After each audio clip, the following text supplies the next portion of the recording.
नमस्कार। आज हम बीए पार्ट थर्ड लोक प्रशासन विषय में भारत में राज्य प्रशासन पार्ट से एक टॉपिक भारतीय संघ में राज्यों की स्थिति पर चर्चा करेंगे।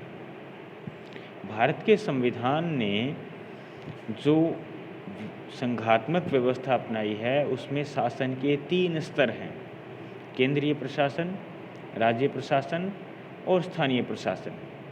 प्रशासन के तीनों स्तरों में राज्य प्रशासन एक महत्वपूर्ण कड़ी है, जो स्थानीय प्रशासन यानी पंचायत और नगरीय निकायों के शासन को केंद्रीय प्रशासन से जोड़ती है।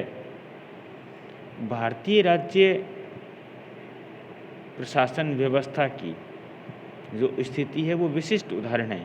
उसका मूल कारण क्या है? पहली बात, विश्व के संघीय मॉडल से हमारे देश का प्रतिमान अलग है, क्योंकि भारतीय संघ विभिन्न राज्यों के मध्य समझौते का परिणाम नहीं है। अर्थात राज्यों को संघ से अलग होने या अपनी इच्छा से अपनी सीमाओं में परिवर्तन का अधिकार नहीं है। अमेरिका में इससे भिन्न स्थिति है। दूसरी बात, केंद्रीय सरकार अपनी इकाइयों को अधिकाधिक स्वायत्तता प्रदान करती है। इसके लिए स्पष्ट रूप से 3 सूचियों में शक्तियों का विभाजन किया गया है: संघ सूची, राज्य सूची और समवर्ती सूची।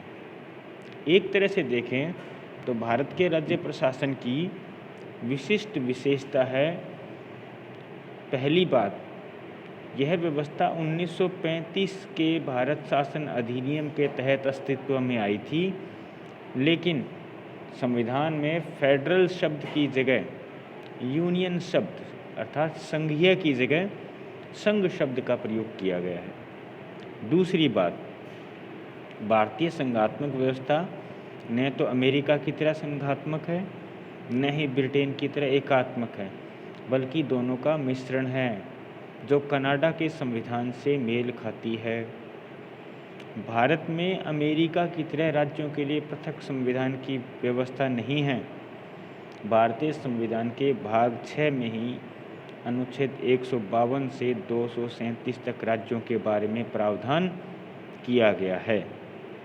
इसी प्रकार स्थानीय प्रशासन को राज्य प्रशासन के अधीन रखा गया है और सुप्रीम कोर्ट के अधीन ही अधीनस्थ न्यायालयों को रखा गया है।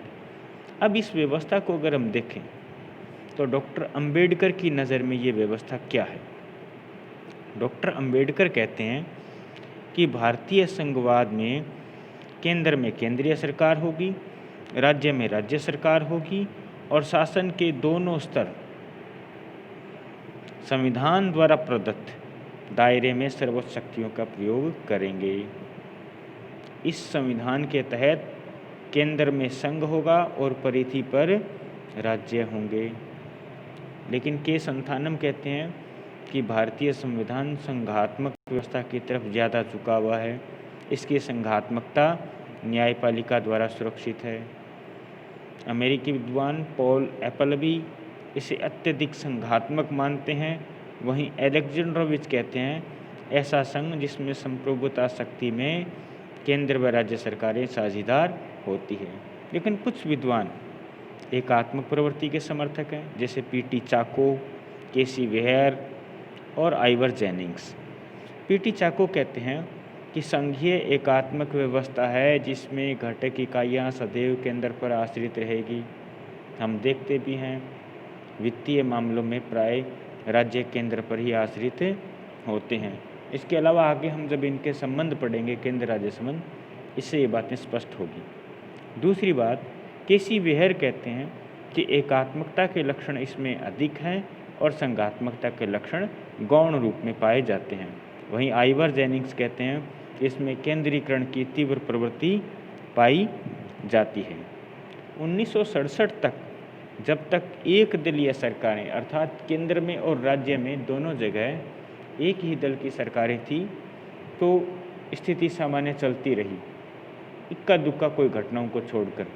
लेकिन जब बाद में केंद्र और राज्य में भिन्न भिन्न दलों की सरकार बनी, तो केंद्र और राज्यों के बीच में टकराव के बिंदु उभरते चले गए।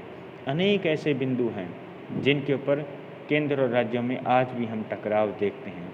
इसका मूल कारण शक्तियों का विभाजन, एक दूसरे के अधिकार क्षेत्र में अतिक्रमण, इस प्रकार के राजनीतिक बवाल होते रहते हैं। धन्यवाद।